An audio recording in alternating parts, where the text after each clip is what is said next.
My friend, wacha niwaambie. Kitu yenye imenileta hapa, niko na furaha. Sikuwa najua kama tunaenda, unajua sasa ndio sisi ndio tuko number 1 kwa table. Vira goli Maya ilikuwa inalidi huko. My friend, vile tumefunga bao ya 3. Akinyasanya mmoja niwaambie ukweli. Sisi ndio tuko number 1 kwa table. Usiku. Hata bibi yangu aliniambia kuja. Ukweli wa Mungu mimi sikukuja. Uliholi. Saa hii nakuendea. Saa hii na furaha. Hata sikuwa nataka kuenda usago Christmas. Sasa roho saa hii style yenye nasikia. Yaani roho inatunda tu. My friend, tumevunja bangi. Bahati mbaya tumepata ni 3,000 ziko huko ndani peke yake. Hata kama tumepata hizo peke yake, kumbe hawajui hata kuchunga. Kazi yao kumbe ni kuchunga pesa. Tumepata saidi ile nyingine ni 3,000 peke yake. Pesa zingine wamefungia, lakini bangi tumesafanya nini? Tumeua na tumevunja.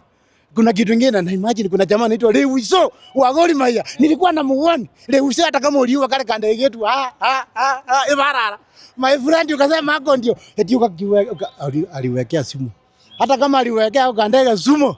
My friend akasema hako ndio kanafanya tunanyorozanga timu. Nilienda Machakos. Nililala huko. Nilipata ndege ndio maana tunafunga. Wacha niangalie yule jamaa. Sawa. Maliza gari kwa wapi? Gari ndio ile. Hata yule jamaa ananiambia eti amepata gari yangu. Kuna jamaa alikuwa anataka kufunja side mirror, lakini juu najiamini hawezi vunja. Atafunja na ikaa kwa mgongo na iwezi tokea.